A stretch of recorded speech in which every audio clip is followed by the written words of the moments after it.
하나님의 말씀은 에베소서 5장 21절부터 33절의 말씀이 되겠습니다.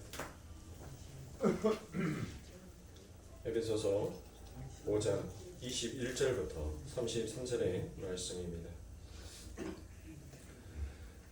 다 찾으신 줄 알고 한 목소리로 함께 봉독하여 올리도록 하겠습니다. 그리스도를 경외함으로 피차 복종하라. 아내들이여 자기 남편에게 복종하기를 주께 하듯 하라. 이는 남편이 아내의 머리됨이 그리스도께서 교회의 머리됨과 같음이니 그가 바로 몸의 구주시니라. 그러므로 교회가 그리스도에게 하듯 아내들도 범사에 자기 남편에게 복종할지니라. 남편들아 아내 사랑하기를 그리스도께서 교회를 사랑하시고 그 교회를 위하여 자신을 주신같이 하라. 이는 곧 물로 씻어 말씀으로 깨끗하게 하사 거룩하게 하시고 자기 앞에 영광스러운 교회로 세우사 티나 주름 접힌 것이나 이런 것들이 없이 거룩하고 흠이 없게 하려 하심이라. 이와 같이 남편들도 자기 아내 사랑하기를 자기 자신과 같이 할지니 자기 아내를 사랑하는 자는 자기를 사랑하는 것이라. 누구든지 언제나 자기 육체를 미워하지 않고 오직 양육하여 보호하기를 그리스도께서 교회에게 함과 같이 하나니 우리는 그 몸의 지체임이라. 그러므로 사람이 부모를 떠나 그의 아내와 합하여 그 둘이 한 육체가 될지니 이 비밀이 크도다. 는 그리스도와 교회에 대하여 말하노라. 그러나 너희도 각각 자기의 아내 사랑하기를 자신같이 하고 아내도 자기 남편을 존경하라. 아멘. 자, 오늘의 말씀의 제목은 남편들아 아내들아라는 말씀의 제목을 가지고 함께 우리가 이 시간 은혜를 나누도록 하겠습니다.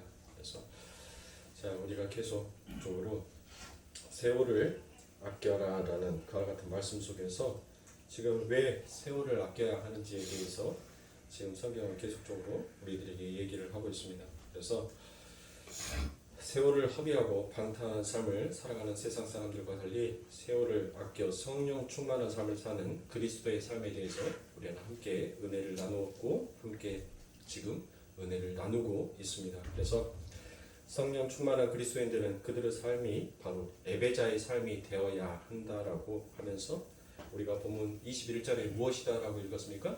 피차 복종하는 삶을 살아야 한다라고 바울이 논증을 하고 있는 것입니다. 그래서 그리스도를 경외하는 성령 충만한 사람들의 삶 가운데서 반드시 드러나게 되어 있는 삶은 어떤 삶이라고요? 상대방을 나보다 낮게 여기는 자의 삶을 살게끔 되어 있다는 것입니다.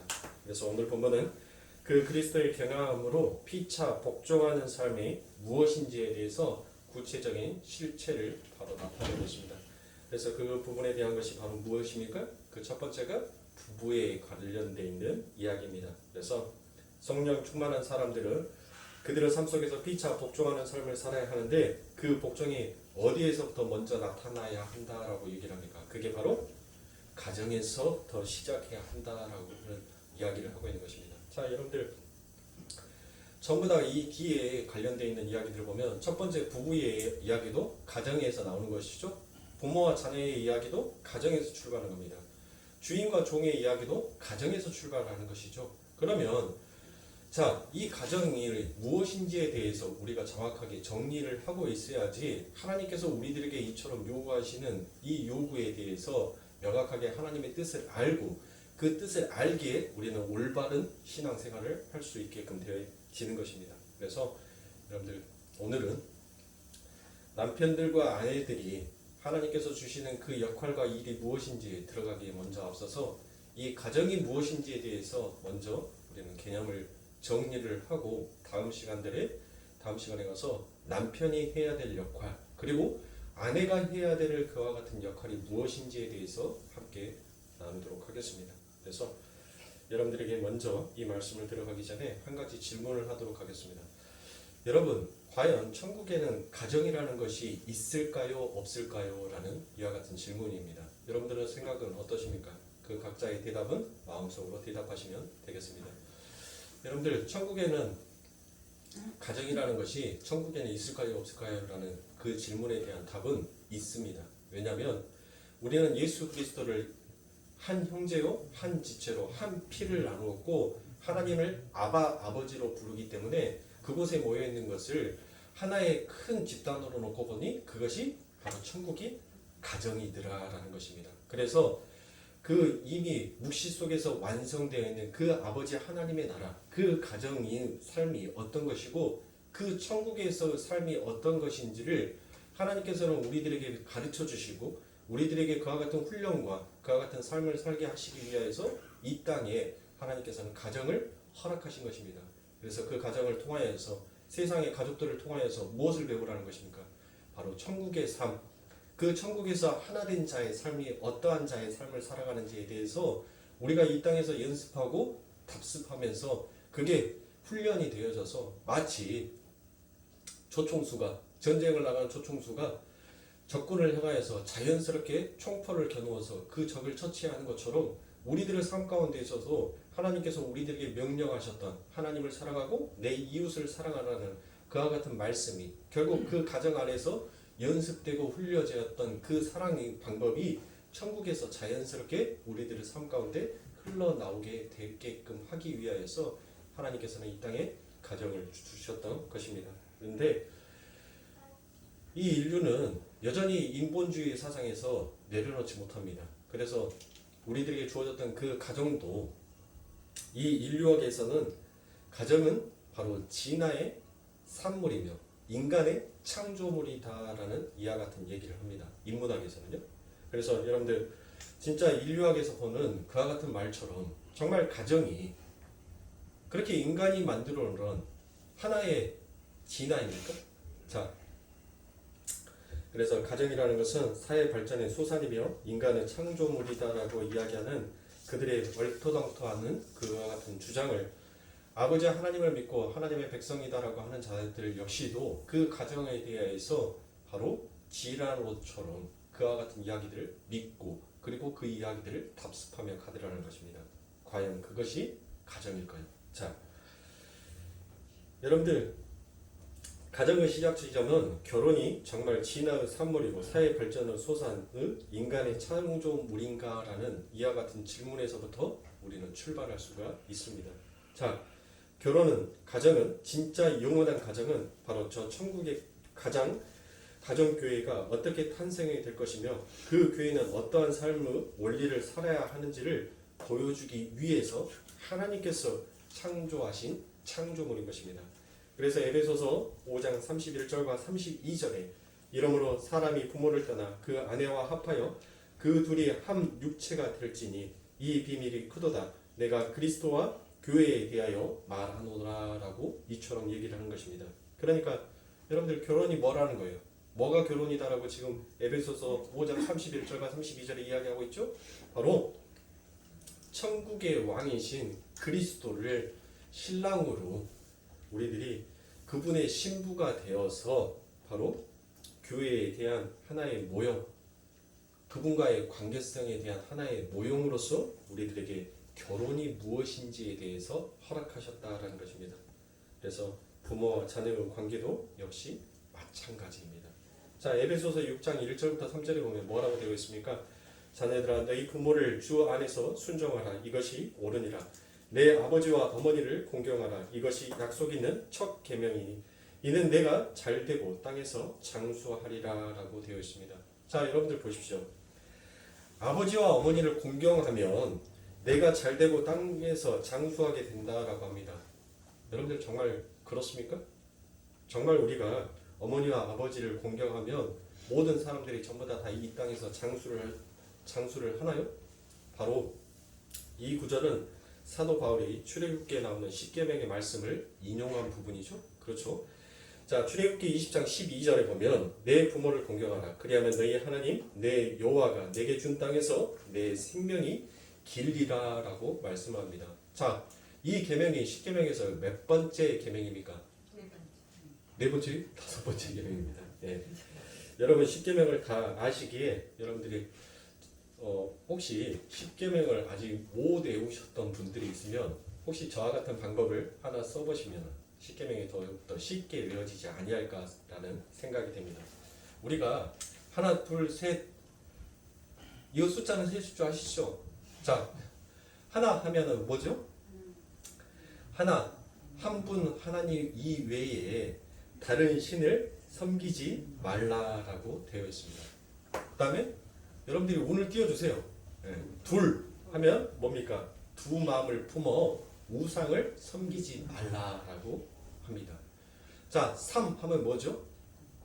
삼가 여호와의 이름을 망령되이 부르지 말라라고 얘기합니다. 4 사사로이 안식일을 범하지 말고 거룩하게 뭐하라? 지켜라 라고 얘기합니다. 그 다음에 5 오래 살고 싶거든 뭐하라고요? 부모에게 공경하라 라고 되어 있습니다. 자, 6 육신을 살인하지 말라 라고 되어 있습니다. 그 다음에 7 칠흑 같은 어두운 마음으로 간음하지 말라라고 저는 그렇게 외웁니다. 8 팔을 잘라서라도 도둑질하지 말라라고 되어 있습니다. 자, 9 구차하게 내 이웃에 대해서 거짓 증거하지 말라라고 얘기합니다. 그 다음에 10 열심히 일해서 내 이웃에 있는 물건을 탐내지 말라. 여러분들이 이렇게 외우니까 혼동이 안 되죠. 하나, 둘, 3, 넷, 5. 그러니까 이런 식으로 외우면 여러분들 머릿속에서 안 헷갈려요.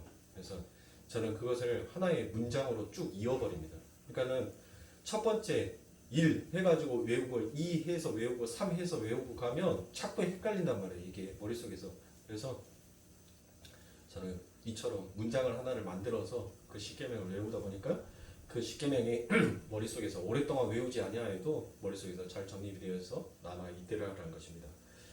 자, 여러분도 잘 아시는 것처럼 이 바로 제가 방금 읽어드렸던 출애굽기 20장 12절에 내 부모를 공경하라라는 이와 같은 계명은 5번째의 계명입니다. 그런데 이 5번째의 계명에서만 여러분들에게 제가 방금 10가지의 계명을 말씀드렸는데 유독 이 5번째의 계명을 지켰을 때 바로 어떤 이들에게 마치 어떤 유익이 있어지는 것처럼 이야기를 하고 있습니다. 그렇죠? 그 이야기가 뭐죠? 너희가 오래 살고 싶으면 내 부모를 공경하라라는 것입니다. 그리고 그 외에는 전부 다 이처럼 하나님께서 우리들에게 무엇인가 유익이 될 만한 말을 하지 않았어요. 그냥 명령하셨습니다. 내 부모를 공경하면 너희가 장수하리라라는 이와 같은 말을 하시는 것입니다. 그런데 여러분들이 잘 알고 계신 것처럼 출애굽기 20장 12절에 하나님께서는 내 부모를 공경하라라고 하면서 그 뒤에 반드시 전제를 달고 있습니다. 어떤 전제입니까? 너의 하나님 나 여호와가 내게 준 땅에서 내 생명이 길리라라고 얘기를 합니다. 자, 여호와가 내게 주신 땅에서 장수한다라는 것이죠. 그러면 하나님께서 우리들에게 주신 땅이 어디입니까? 이스라엘 백성들에게 준 땅이 어디예요? 그 땅이 바로 가나안 땅 아닙니까? 가나안 땅은 여러분들 우리가 다시 말을 하면 어떤 땅이 되는 겁니까? 요한계시록에 나오는 새 하늘과 새 땅이 되는 것이에요. 그러니까 내 부모를 공경하면 어디에서? 하나님께서 주시는 새 하늘과 새 땅에서 뭐 하게 된다는 거예요? 생명이 길리라는 것은 영생한다라는 그와 같은 의미인 것입니다. 그러니까 여러분들 뭐 이 땅에 있는 부모들에게 불효해라라는 그와 같은 말은 아니에요. 우리는 이 땅에서 내 부모를 공경하는 그와 같은 훈련과 연습을 하는 거예요. 그 훈련과 연습 속에서 진짜 참된 내 부모, 내 아버지를 공경할 수 있기에 우리는 육신에 우리 눈에 보여지는 그 부모를 공경하는 자로 우리는 살아야 하는 것입니다. 그렇게 하나님을 공경하는 자가 이 땅에 있는 부모를 공경하는 자가 곧 하나님을 공경하는 것이고 그 하나님을 공경하는 자가 바로 영생의 삶을 누리게 된다라는 그와 같은 뜻이 되는 것입니다. 자, 그러면 우리가 이런 오해를 할 수 있습니다. 정말 이 땅에서 부모를 공경하는 삶을 살면 우리가 천국을 갈 수 있는 것입니까? 우리가 부모만 공경하고 부모에게 효도만 다하면 정말 우리가 천국을 갈 수 있는 것입니까? 아니죠. 바로 여호와가 내게 주신 땅에서라고 되어 있는 말씀에서 여기에서 주시다라고 되어 있는 것이 바로 나탄이라는 동사는 바로 분사인 것입니다. 즉 여호와가 내게 주신 땅이라는 말씀을 다시 한번 정확하게 번역을 해서 여러분들에게 설명하여 말씀을 드리면 여호와가 지금 내게 주시고 계시는 땅이다라는 말입니다. 그러면 여호와가 여러분들에게 주고 계시는 땅이 어디예요? 여러분들은 지금 어디에 서 있습니까? 이 땅에 서 있어요. 그렇죠? 여러분들이 이 땅에 서 있지 아니하면 여러분들은 뭐한 자예요? 죽은 자예요. 그렇죠? 그러니까 우리 하나님께서 우리들에게 지금 내게 지금 주신 땅, 그 땅은 바로 우리가 살아서 지금 딛고 있는 이 땅인 것입니다. 그러니까 즉 우리는 이 땅에서 바로 그 천국과 같은 삶을 연습하고 훈련하면서 영생이 무엇인지 하나님을 공경하는 삶이 무엇인지를 우리는 이 땅에서 지금 경험하고 체험하면서 그와 같은 훈련을 받고 있는 것입니다. 그래서 즉 우리는 가정에서 부모를 공경하면서 하나님만을 공경하고 하나님께 전적으로 순종하는 천국의 삶을 이 땅에서부터 살게 된다라는 것이 말씀 속에 담겨져 있는 참된 의미인 것입니다. 그래서 잠언 3장 1절과 2절 그리고 9절에 보면 내 아들아 너의 법을 잊어버리지 말고 내 마음으로 내 명령을 지키라. 그리하면 그것이 너로 장수하여 많은 해를 누리게 하며 평강을 더하게 하리라. 내 재물과 내 소산물의 처음 익은 열매로 여호와를 공경하라라고 되어 있습니다. 자, 9절에 보면은 분명히 여호와를 공경하라라고 쓰여 있는 단어가 자, 우리가 오늘 읽었던 이 본문 말씀에 내 부모를 공경하라라고 쓰여 있는 그 단어가 바로 같은 단어가 쓰여져 있어요. 바로 헬라어로 카바드라는 그와 같은 단어입니다. 그러니까 이 카바드라는 것은 하나님을 공경하는 것과 부모를 공경하는 것에 쓰여지는 이 카바드가 같은 단어인 거예요. 같다는 거예요. 그러니까 즉 이 땅에서 부모를 공경하는 것이 곧 누구를 공경하는 것이다? 하나님을 공경하는 것이다 라는 그와 같은 뜻이 되는 것입니다. 그러니까 가정은 단순히 인간들이 진화의 사물로 만들어낸 것이 아니라 하나님께서 하늘나라의 모형으로 그리고 하늘나라의 삶의 원리를 연습하는 장으로 우리에게 허락하신 우리의 삶의 가장 중요한 훈련장이 바로 이곳이다라는 것입니다. 그래서 여러분들 자녀가 태어나면 부모는 그 자녀가 태어날 때 뭐를 합니까? 여러분들 그 자녀가 태어났었을 때 그 자녀가 밥을 먹는 법, 걸어가는 법, 그 모든 것들을 여러분들 가르치죠. 이거를 위험한 거, 이거는 안전한 거, 이거는 네가 해도 되는 거, 하지 말아야 할 것들을 부모는 그 자녀에게 전부 다 가르칩니다. 그렇죠. 그 가르치는 것에서 바탕이 되어서 출발되어진 것이 어디에? 그게 바로 교육이었고 그게 바로 교육기관으로 자라게 됩니다.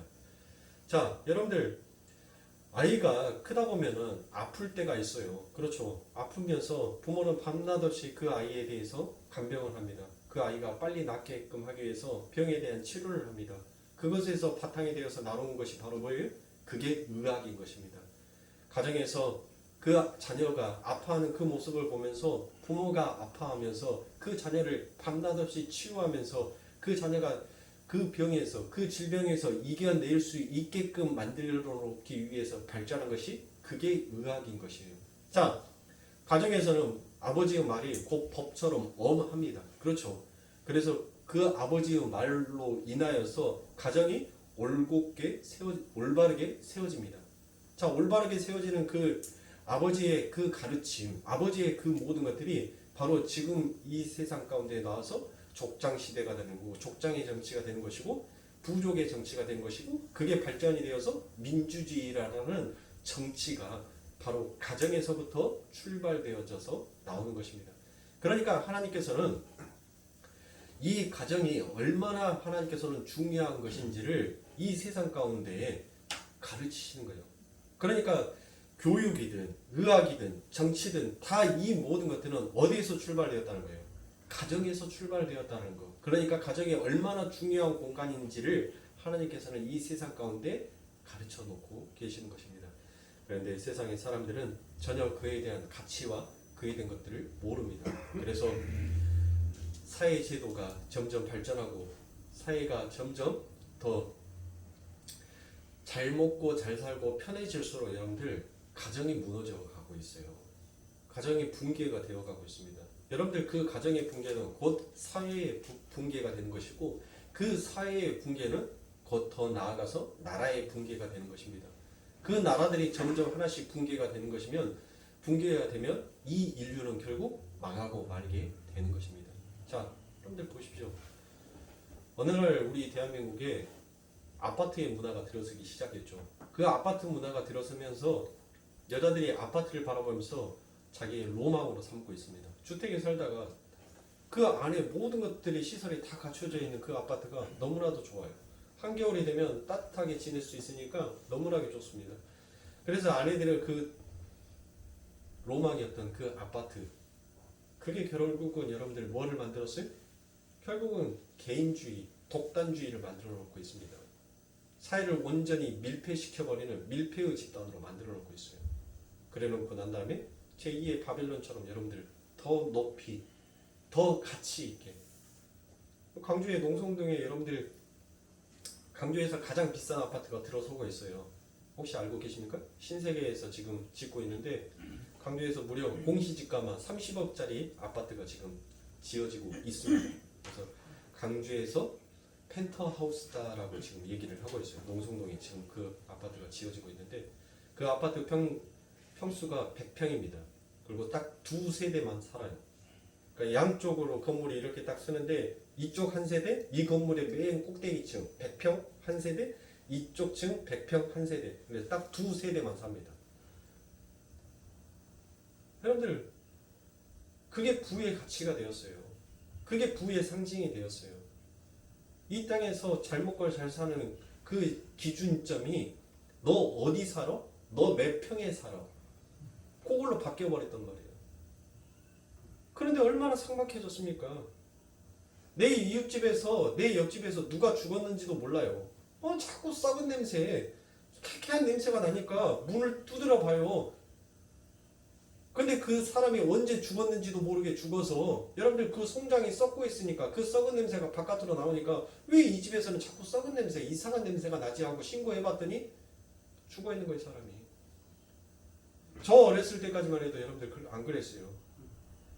저희 옆집이랑 담이 굉장히 얕았습니다. 그래서 아줌마가 불러요. 윤상아! 하고 부르면은 가보면은 이만한 접시에다가 김치 담았다고 김치 한 번 얹어가지고 그 담장 너머로 이렇게 줍니다. 엄마 어디 갔어? 예, 엄마 어디 갔어요. 밥 먹었냐? 안 먹었다 하면은 너 답 넘어와. 지금 밥 먹게. 예, 김치 막 그랬으니까 이 김치에다가 밥 먹게. 답 넘어와. 그래 넘어가서 밥 먹어요. 그리고 또 그 답 넘어와서 뒷문을 놔두고 답 넘어와서 또 집에 들어가고. 누군가가 어려움과 곤란함에 처해 있거나 저희 때는 또 요즘은 이제 학폭이다 해가지고 싸움하면 큰일 납니다. 학교에서는. 그 학폭은 마치 범죄자의 인적사항처럼 평생을 따라다녀요.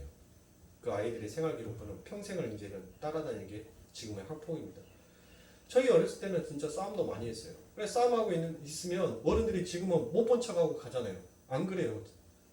그때 당시에는 야 싸우지 마 하고 분리시키고 떨어뜨려 놨어요. 그 화해해, 손 잡아, 악수해 라고 얘기를 했습니다. 근데 시대가 많이 바뀌었어요. 요즘 아이들한테 자네 교복이나 벗고 담배를 피서 라고 얘기하면 당신이 담배 한번 사줘봤어? 왜 나한테 그 얘기를 하냐고. 요즘은 그런 세대가 됐어요. 무서워서 말을 못하는 시대가 되어버렸단 말이에요. 부모가 당연히 공경함이 무너지게 되는 거죠. 그 부모의 공경함이 무너지니까 전부 다 모든 것들이 무너지는 거예요. 즉 사탄은 여러분들 인간의 가장 편안함을 이용하여서 인간을 가장 패배한 자로, 가장 여러분들 피폐한 자로 만들어가는 것이 사탄의 전략이었습니다. 그래서 사탄은 큰 것을 공격하지 않아요. 사탄은 가장 공격하기 쉬운 어디를 공격하는 겁니까? 가정을 공격하기 시작하는 것입니다.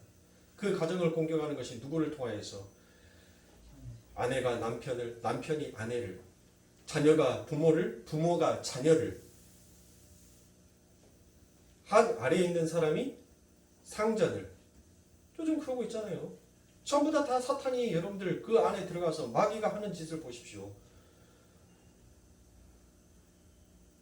그 오너가 어떻게 그 회사를 일구어 놨고 어떻게 그 많은 직원들을 거느리게 되었는지 그 오너에 대한 노력과 그 오너에 대한 피땀 흘린 것은 생각지 않습니다.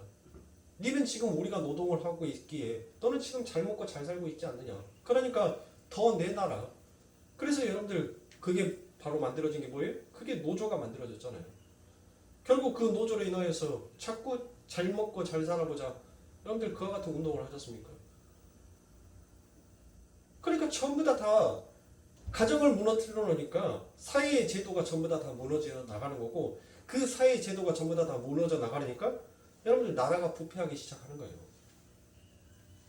그러니까 여러분들 그 편안함과 안락함이 인간에게 있어서 얼마나 독이고 해가 되는지를 우리는 이 사회를 보면서 우리는 날마다 배워야 하는 것입니다. 그래서 여러분들에게 주어져 있는 그 가정이 얼마나 소중하고 값진 것인지를 여러분들은 느끼고 아시면서 살아야 하는 것입니다. 그러니까 우리는 가정의 의미와 목적을 정확히 깨닫고 목숨을 걸고 그 가정을 지켜내야 하는 것입니다. 그러니까 복음을 알지 못하는 자들은 이처럼 왜 가정을 소중하게 여겨야 하는지 그리고 왜 그 가정 안에서 서로 사랑하면서 아껴야 하는 그 같은 훈련을 해야 하는지를 예수 그리스도를 알지 못하는 자들이 그 하나님의 참된 뜻을 알지 못하니까 그들이 결코 하나됨 똑같은 본질을 향하여서 갈 수가 없는 거예요. 그래서 신자는 어떤 마음으로 그 가정을 일궈 나갑니까? 상대방을 나보다 낮게 여기는 그와 같은 마음 속에서 자꾸 모든 것들을 하나님의 진리의 복음의 말씀이 아닌 다른 복음이 아닌 이상은 전부 다 지면서 그 가정을 지키려고 하는데 여러분들 불신자의 결혼관과 불신자의 가족관계는 그게 아니에요. 전부 다 뭡니까? 그의 중심이 바로 나인 거예요.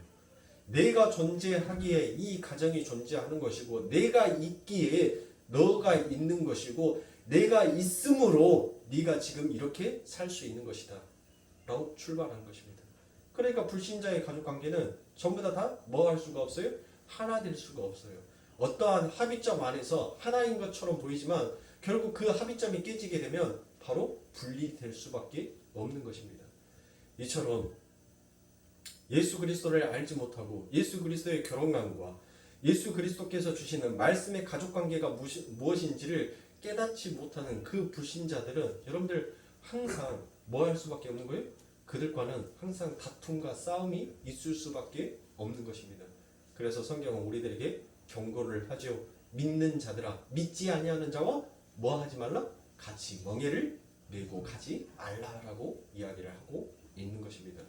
그 말씀에 하나님께서 말씀한 하나님은 반드시 그 말씀을 보여지는 상으로 나타내시죠. 상으로 반드시 나타내시단 말이에요. 근데 그 상을 하나님께서는 하나님의 참된 뜻, 하나님의 원하시는 뜻으로 반드시 일구어내세요. 그게 하나님의 영광을 가리워지는 일이라면 하나님께서는 반드시 그 영광을 되찾기 위해서 하나님만의 방법으로서 그 일을 하신단 말이에요. 그러니까 여러분들 보세요.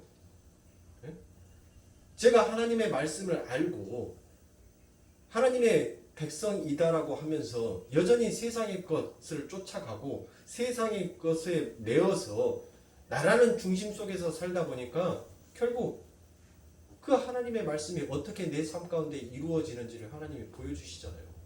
그리고 내 삶 가운데 보여진 이 그림이 결국 하나님의 영광을 가리우는 일이 된다라고 생각이 든다면 하나님께서는 또 다른 일을 준비하셔서 반드시 그 영광을 다시 당신에게 돌려갈 수 있도록 하나님은 일하고 계실 것입니다. 그러니까 사랑하는 성도님들, 여러분들의 자녀가 믿지 아니하는 자와 멍에를 함께 하려고 한다면 여러분들 그것은 말리셔야 돼요.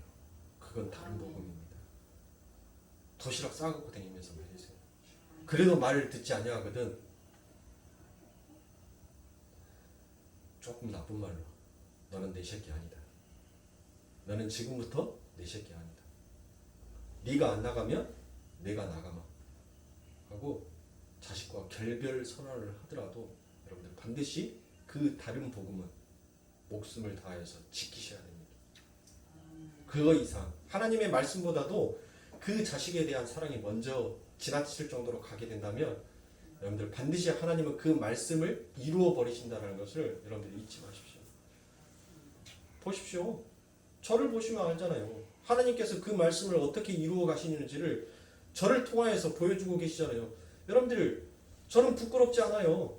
지금 제 아내와 이처럼 별거 생활을 하고 있는 이 삶이 처음에는 부끄러웠어요. 감추고 싶었어요. 그런데 그것이 감추는 것이 여러분들, 이게 내 뜻이 아니었더란 것이에요.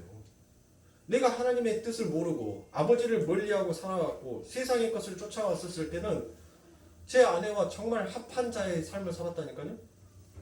그런데 그 길을 딱 돌아서서 이거는 정말 죽음의 길이야, 사망에 이르는 길이야 라고 제 자신이 스스로 그 길을 털어버리고 생명의 길로 택하였을 때 그때부터 엄청난 스파크가 일어나기 시작했습니다. 결국 하나님의 말씀 그 뜻을 이루어 버리시잖아요. 그러니까 여러분들, 하나님의 말씀은, 하나님의 언약은 반드시 이루어지는 거예요. 그러니까 보고도 그와 같은 똑같은 실수를 한다면 여러분들 그게 뭐예요? 그게 바보짓이에요. 그게 바보짓. 사람이 한 번은 실수입니다.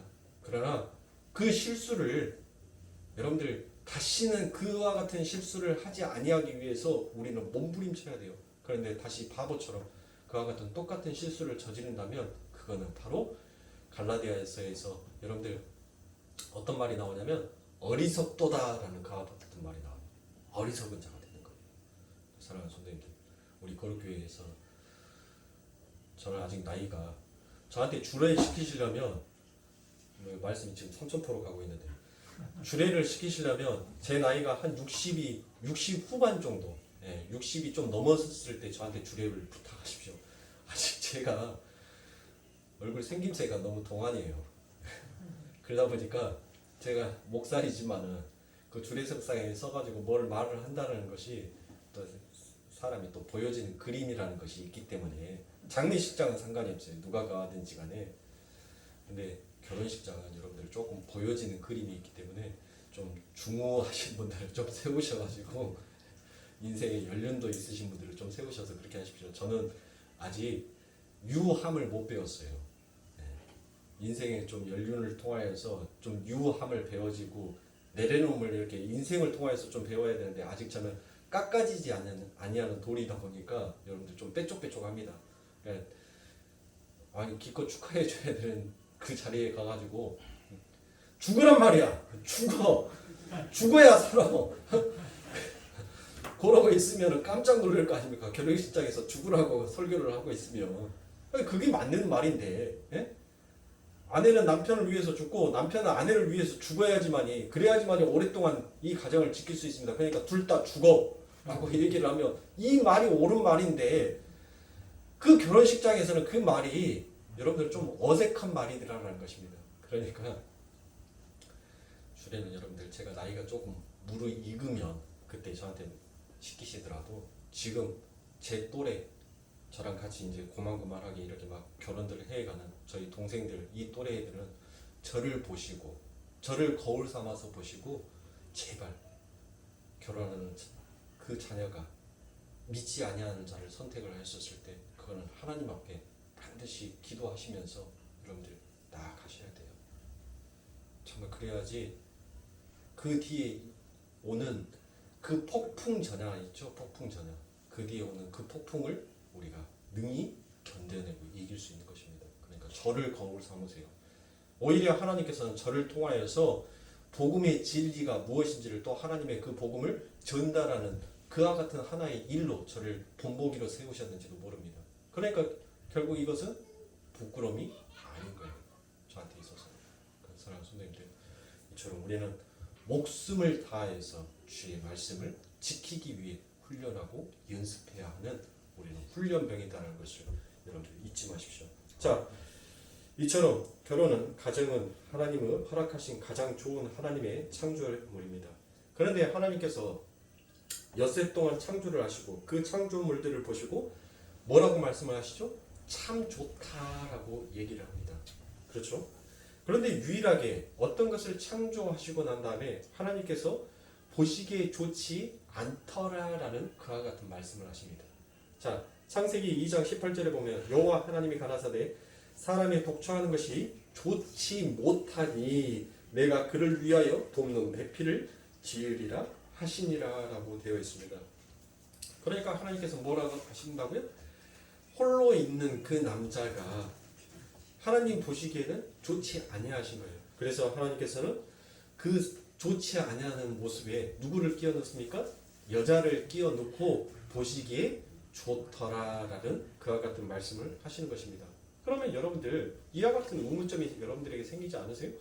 아니 하나님께서 창조하실 거면 이왕이면 남자와 여자를 둘 다 한 번에 창조하시면 되지 왜 먼저 남자를 창조하시고 난 다음에 그 보시기 좋지 아니하는 것을 왜 나중에 여자를 끼워서 하나님께서 보시기에 좋다라고 그처럼 가시는 것인지 이와 같은 의문점이 여러분들에게 생길지 모르겠지만 여러분들 그것은 바로 하나님의 창조 전에 이미 하나님의 백성들 즉 교회가 하나님이 보시기에 좋은 하나님의 자녀로 만들어질 것이다라는 것에 대한 청사진을 우리들에게 보여주는 것입니다. 그러니까 지금 무슨 말이냐면 여러분들 우리 인간 스스로는 절대로 하나님 곁에 갈 수 없는 존재예요. 그런데 하나님께서 누구를 보내주심으로 창세전에 그의 아들을 보내주심으로 말미암아서 이제 우리가 하나님의 곁에 하나님과 함께 쓰는 자가 되었어요. 하나님과 함께 쓰는 자는 어떤 자입니까? 그에게는 점도 없고 흠도 없는 의로운 자만 하나님께 함께 쓸 수 있는 거예요. 그 의가 바로 무엇이? 보시기에 심히 좋았더라는 것입니다. 그러니까 하나님의 뜻, 하나님의 약속대로, 하나님의 말씀대로 이루어져 가는 것, 그게 바로 의인 거예요. 그게 보시기에 좋은 것이에요. 자, 그래서 창세기 2장 21절부터 24절에 여호와 하나님이 아담을 깊이 잠들게 하시니 잠들매 그가 그 갈빗대 하나를 취하였고 살로 대신 채우시고 여호와 하나님이 아담에게서 취하신 그 갈빗대로 여자를 만드시고 그를 아담에게로 이끌어 오시니 아담이 가로되 이는 내 뼈 중에 뼈요 살 중에 살이라 이것을 남자에게서 취하였은즉 여자라 칭하리라 하니라. 이러므로 남자가 부모를 떠나 그 아내와 연합하여 둘이 한 몸을 이룰지로다라고 얘기를 합니다. 자, 남자에게 아내를 주시기 위해서는 반드시 뭐가 전제가 돼야 돼요? 남자가 죽어야 돼요. 성경에서는 여러분들 잠들다라고 되어 있는 것이 바로 죽는다라는 똑같은 상징을 나타내는 것이죠. 자, 그렇게 해서 여러분들 그 아내가 탄생이 되어지는데 그 아내가 어떻게 탄생이 되어집니까? 남자를 죽여요. 남자를 잠재운단 말이에요. 남자를 잠재우고 난 다음에 남자의 어디를? 옆구리를 여러분들 옆구리를 하나님께서는 옆구리를 째서 그 갈빗대를 취하시는데 여러분들 그 갈빗대만 쏙 하고 나오겠어요? 그에게는 뭐가 있어요? 피가 있잖아요. 피. 물과 피가 이 몸 안에는 다 담아져 있단 말이에요. 그러니까 그 아내를 하나님께서는 창조해내기 위해서 그 남자를 죽이는데 그 남자가 죽는데 어떻게 죽는 거예요?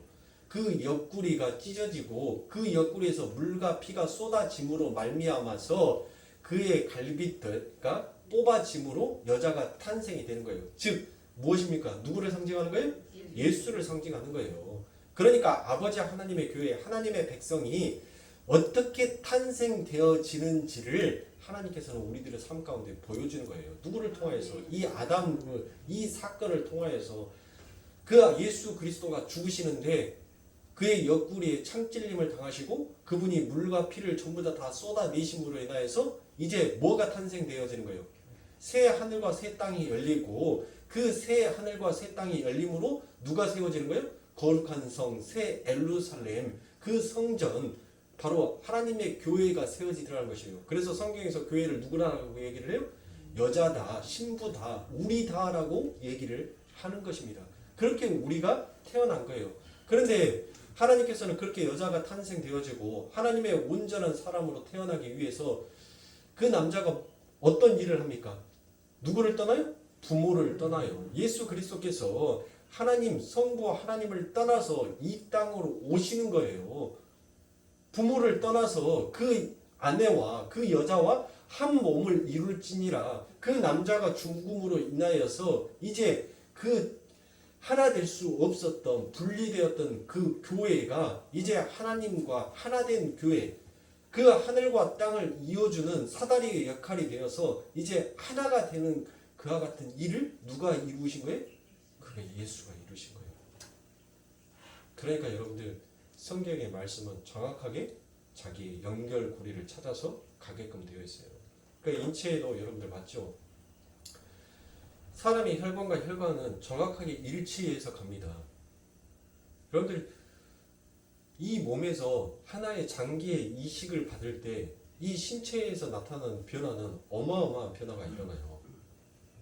여러분들 심지어 내 몸에 붙어있는 엉덩이 살을 띄어다가 성형수술을 어떤 사고로 인하여서 성형수술을 하게 되면 대부분 허벅지 살과 엉덩이 살을 띱니다. 거기 살이 가장 야들야들하고 그리고 거기가 제일 많으니까. 그래서 거기 살을 띄어다가 내 손가락이 됐든 화상을 입은 데에다가 거기다 이식 수술을 하잖아요. 그러면 이 이식 수술을 하면 이 손에서 일어나는 세포 작용은 어떤 작용을 하냐면 이식된 그 살을 내 몸에서 왔는데도 불구하고 그것을 적으로 판단해요. 그래서 그 피부 조직을 공격하기 시작합니다. 그래서 그 피부 조직이 야, 이 세포와 이 세포는 같은 세포야 라는 것을 자꾸 인식시키기 위해서 그래서 우리가 피부 인식을 하고 난 다음에 여러분들 피부 인식하는 사람들 보면 주사기 막 여러 개 꽂아져 있죠. 바로 그것 때문이에요. 그 혈관 자체에 빠른 물, 그 물을 통하여서 여러분들 어차피 수액 자체가 물이에요. 제가 링거를 하도 많이 맞아가지고 하도 아파서 저도 링거를 마셔봤는데 못 마시겠어요. 너무 짜요. 링거가 짜요. 아니 혈관이 잘 나온다고 링거를 마셨는데 저는 이렇게 힘 딱 주면 양쪽 팔이 그 혈관이 이렇게 굵게끔 튀어나옵니다. 하도 쑤셔가지고 여기다가 혈관이 굵어졌어요. 그래서 아파서 나중에는 뚜껑을 따가지고 그걸 조금 먹어봤는데 못 먹겠어요. 다시 뚜껑 덮어놓고 놔주라니까 안 된대요. 이미 거기 안에 산소가 기포가 들어가서 그래서 안 된대요. 그래서 다시 갖고 와서 놔주더라고요. 자, 여러분들 왜 수액을 맞냐면 그 세포가 거기 안에서 그 조직과 싸움을 하지 못하도록 굉장히 모든 흐름을 빨리 시켜버린 거예요. 순환을 빨리 시켜버린 거예요. 그렇게 순환이 되어짐으로 인하여서 이 피부 조직을 뭐 하는 거예요? 자꾸 외부로부터 혈관으로 어떤 다른 이물질이 자꾸 들어오게 되니까 뭐 합니까? 지금 이 혈관에 대한 들어오는 그 이물질에 대해서 공격을 해야 되는 거예요. 얘에 대해서 공격하는 것이 아니라 더 많이 자기에게 들어온 그 물질을 공격하기 시작하는 거예요. 세포가. 그러면서 이 세포는 뭐 하는 거예요? 점점 자기 거화 되는 거예요. 그 옆에 있는 살과 살이 그 조직이 그 세포가 자기 걸로 자꾸 인식하게끔 만드는 거예요. 그래서 피부 이식을 하는 사람들은 수십 개의 주사 바늘을 굉장히 많은 주사약을 투여하면서 그렇게 만든 거예요. 그러니까 여러분들 우리는 바로 그와 같은 존재인 것입니다. 우리는 죄 점도 많고 흠도 많은 우리였었어요.